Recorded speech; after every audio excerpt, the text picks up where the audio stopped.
They're all missing it. What if I've told you you've walked past the best secrets in Fantasyland 100 times without even noticing? It's true. We all come here for the big stuff. The rides, the characters, the fireworks. We rush from Peter Pan to the teacups, chasing that next thrill, that next sugar rush. But in the process, we're sprinting right past the real magic.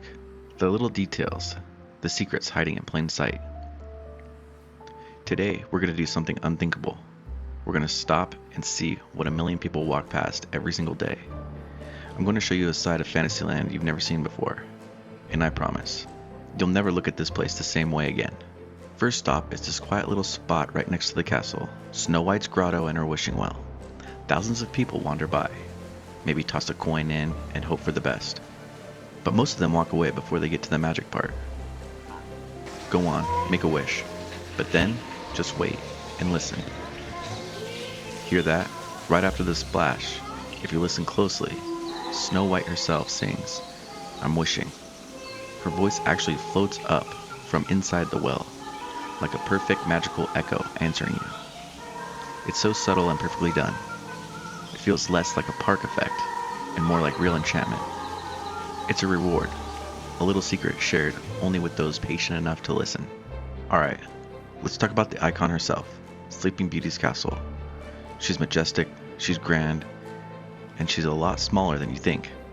Get this, it's only 77 feet tall. So why does it feel like it's scraping the clouds? That's the result of an old Imagineering trick called forced perspective. Look closely, the bricks near the bottom are oversized, but as your eyes move up, everything gets smaller. The windows on the second story are smaller than the first, and the turrets at the top are tinier still. Your brain reads that shrinking scale as incredible height, making the castle seem way more massive than it is. It's a brilliant illusion that's been working on all of us since 1955. And while you're looking, check out the drawbridge. It's not just for show. It's a real working drawbridge, the only one at Disney that actually functions. It's only been lowered twice for the public. Once on opening day in 1955, and again for the big fantasy reopening in 1983, but it's been tested and still works, just waiting for its next moment in history. Now for a bit of castle gossip. For years, a rumor floated around that the top part of the castle was accidentally installed backwards. It's a fun story, but it's not true.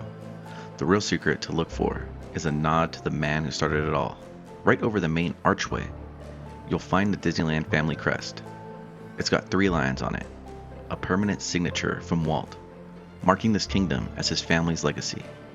The story goes it was added around 1965, and it's been hiding there in plain sight ever since. Think Fantasyland is all happy endings?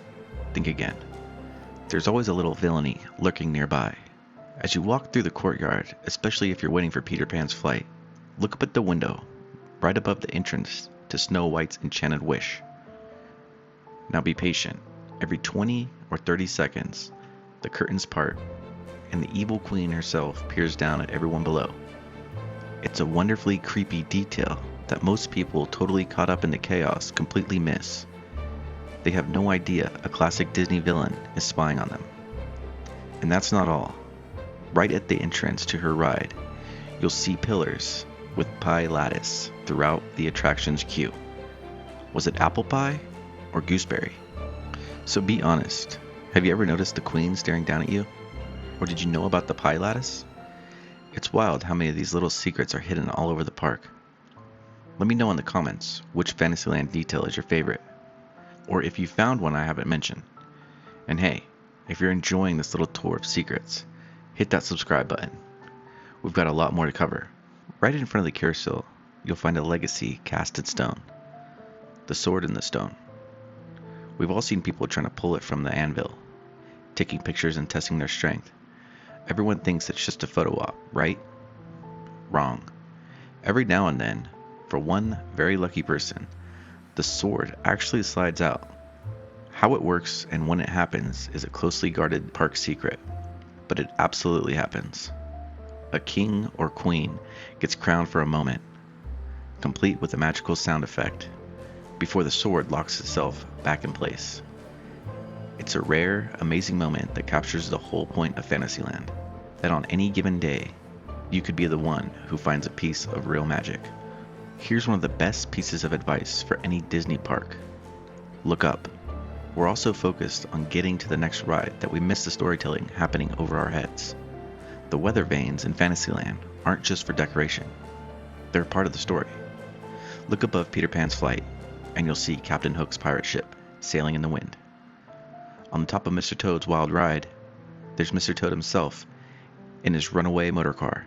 And over on Pinocchio's daring journey, it's not Jiminy Cricket on the roof, but Monstro the whale. Each one is a little visual Easter egg, a reward for anyone who pauses to look up. Let's head over to the Mad Hatter, the hat shop right next to the Mad Tea Party.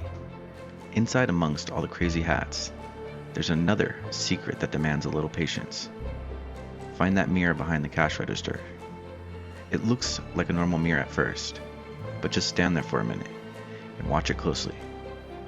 Slowly, the unmistakable grin of the Cheshire cat will fade into view, linger for a moment, and then vanish just as quickly.